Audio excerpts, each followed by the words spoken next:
Good day everyone, my name is Matthew and I play under the name Chessmasterclass. I decided to make a video today to show you a way to play against the Stafford Gambit. I noticed there's a trend online right now from every level of player that play the Gambit, and it's just really frustrating for white to play against it because there's so many tactics, there's so many idea behind the Gambit. Then personally I lost a lot of game against it, and I just decide to study and find a way to just beat the gambit and keep the advantage as white. So if you don't know the gambit is e4, e5, knight to f3, followed by knight to f6, knight capture on e5. The main line is to push here the knight and just recapture the pawn after, but the gambit goes with the knight to c6.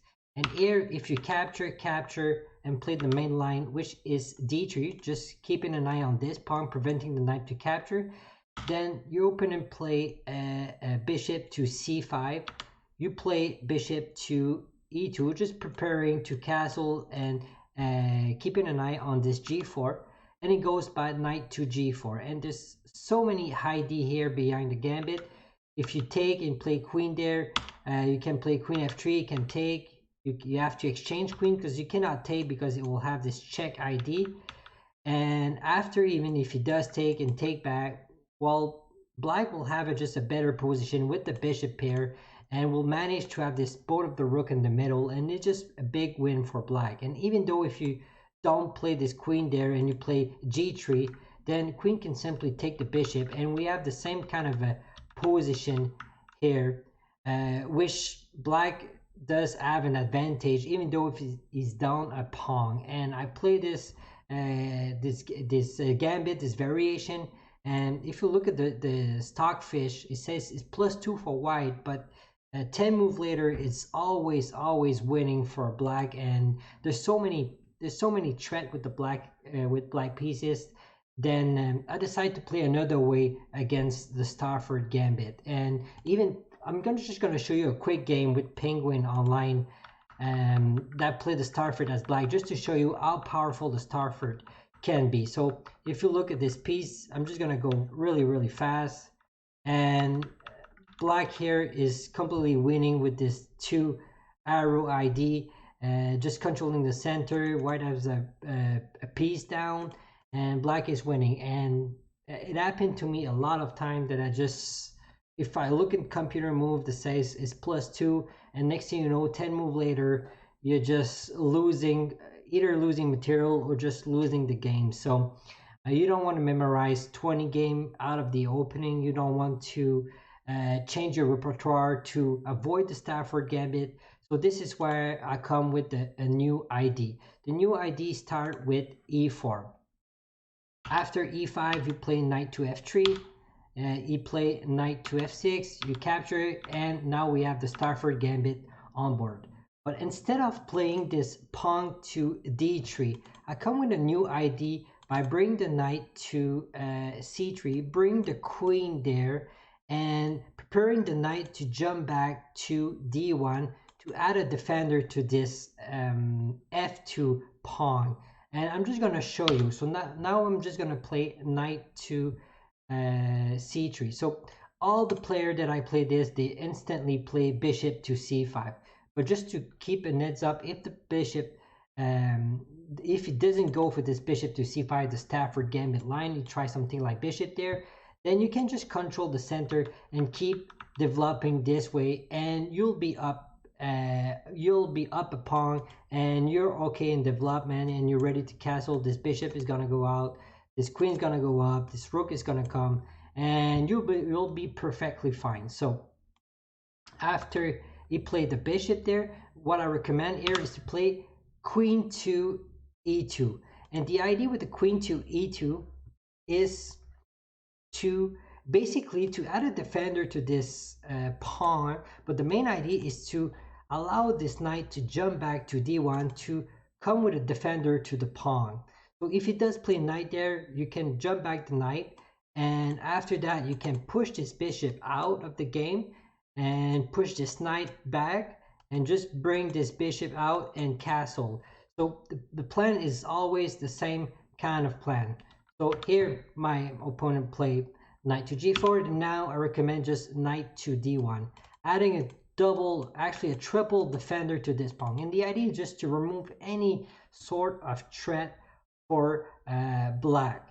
Here, if you play queen to e7, that's the main idea, that's the most popular line, but just to keep it in mind, if he does play queen to f6 or he just castle right away, the idea is the same, so you don't have to worry about any variation. Compared to the Stafford main line, there's so many variations that you need to be aware of if you want to play against it.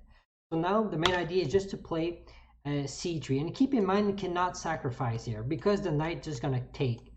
So after you play c3, he's gonna castle, and probably in this position you're gonna notice your opponent is gonna think about a minute what to do, because they're not gonna be familiar with this queen and a knight ID. And don't be scared, even though if you look like the king look trapped and you look like all your pieces are just doing nothing, you'll see later on that you'll have a way to get your pieces out and you will actually have the advantage.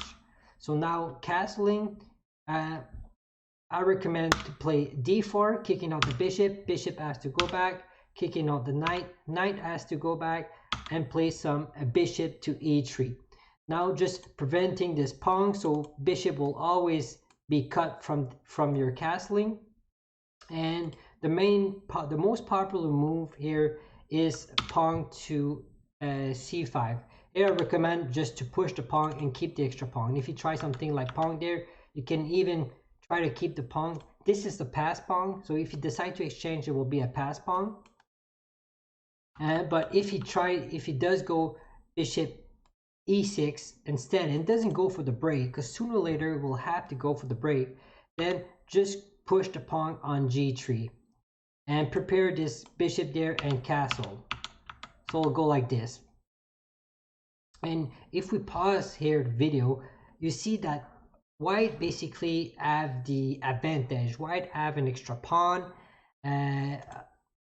Both of the bishop are doing an awesome job defending the king, and there's a lot of tactic for white to push this pawn and make some nasty threat.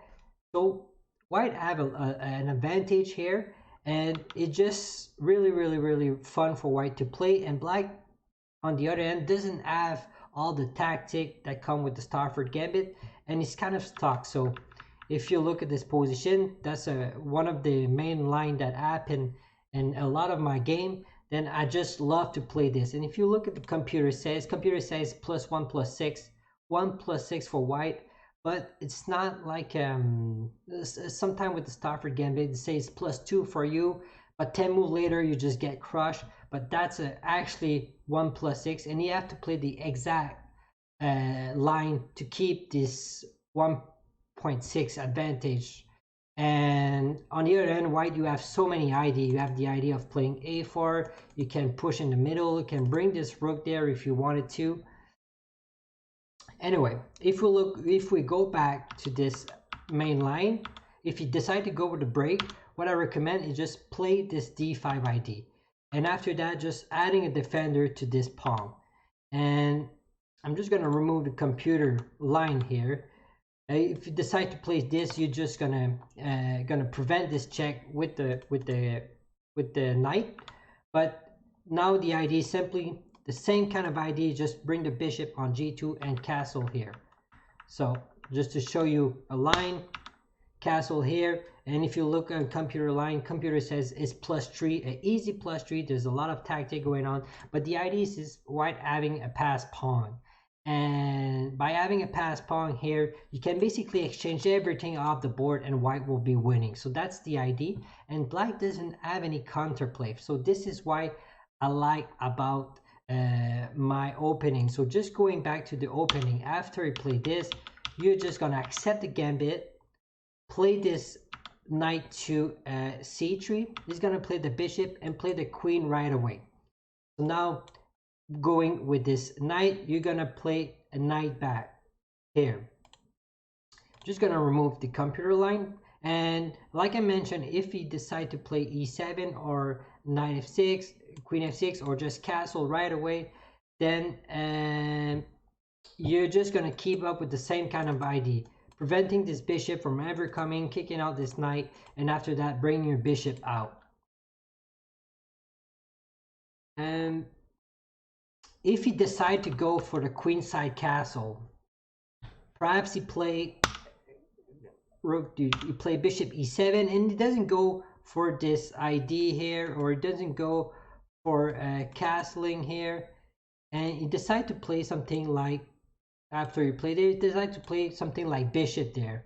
Well, the same kind of idea occur.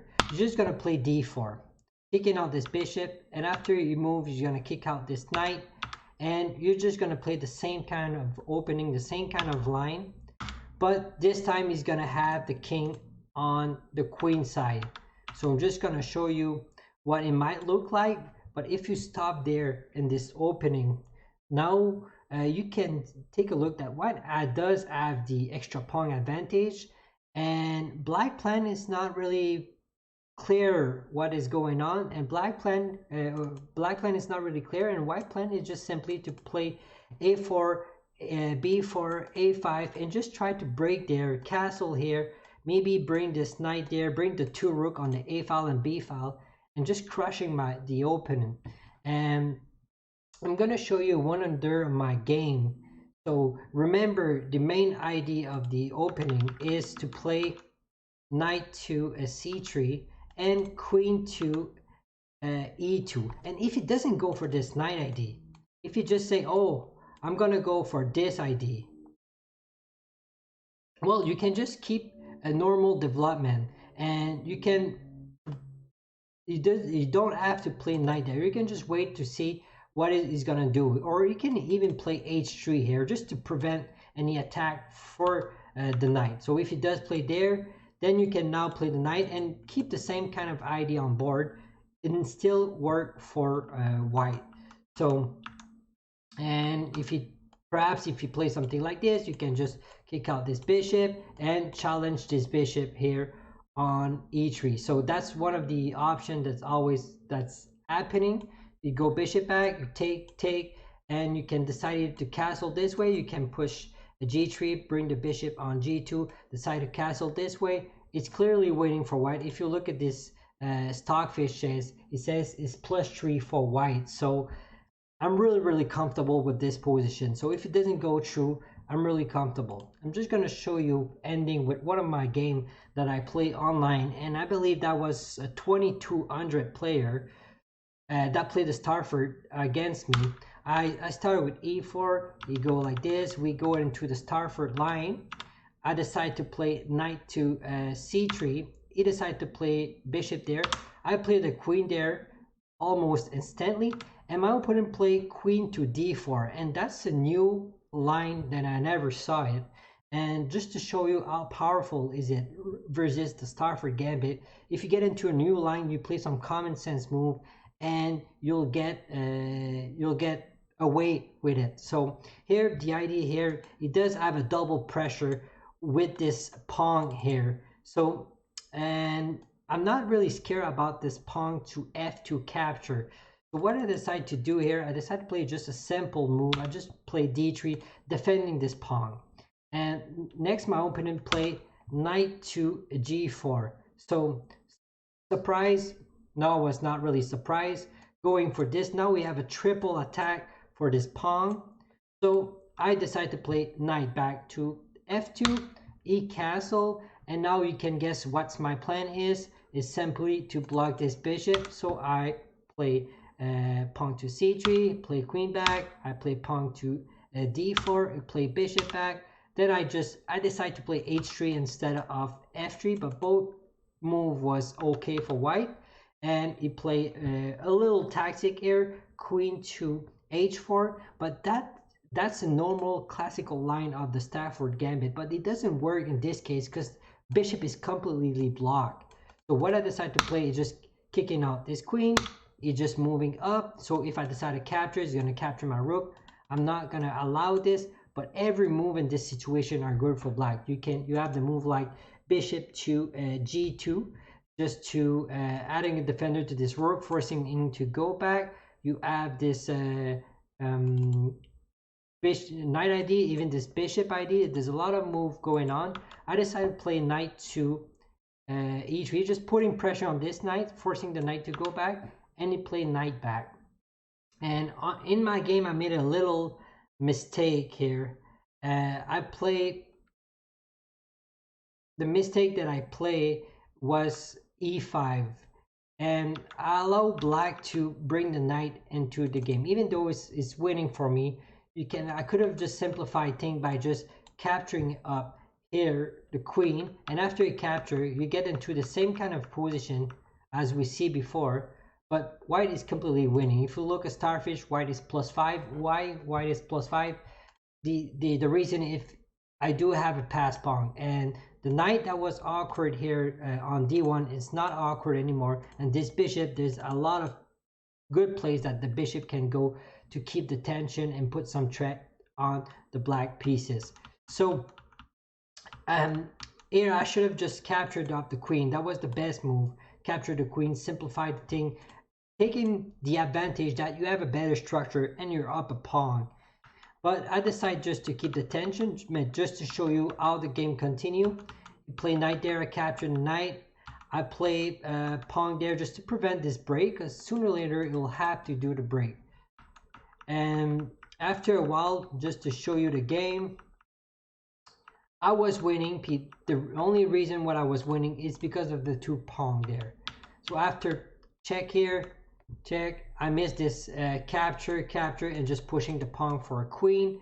But basically, it's clearly winning for white. And the idea is, and mostly all of my game, I got this pawn structure, and I got a pass pawn, and the pass pawn is enough to win the game. So you can even sacrifice more pieces. The game is fun to play, and I practiced it, and I have the opportunity to challenge a lot of player with my opening, and always get a good game and always get a better position for white. So then again, if you like this video, I recommend you like the video, and I'm streaming twice a week.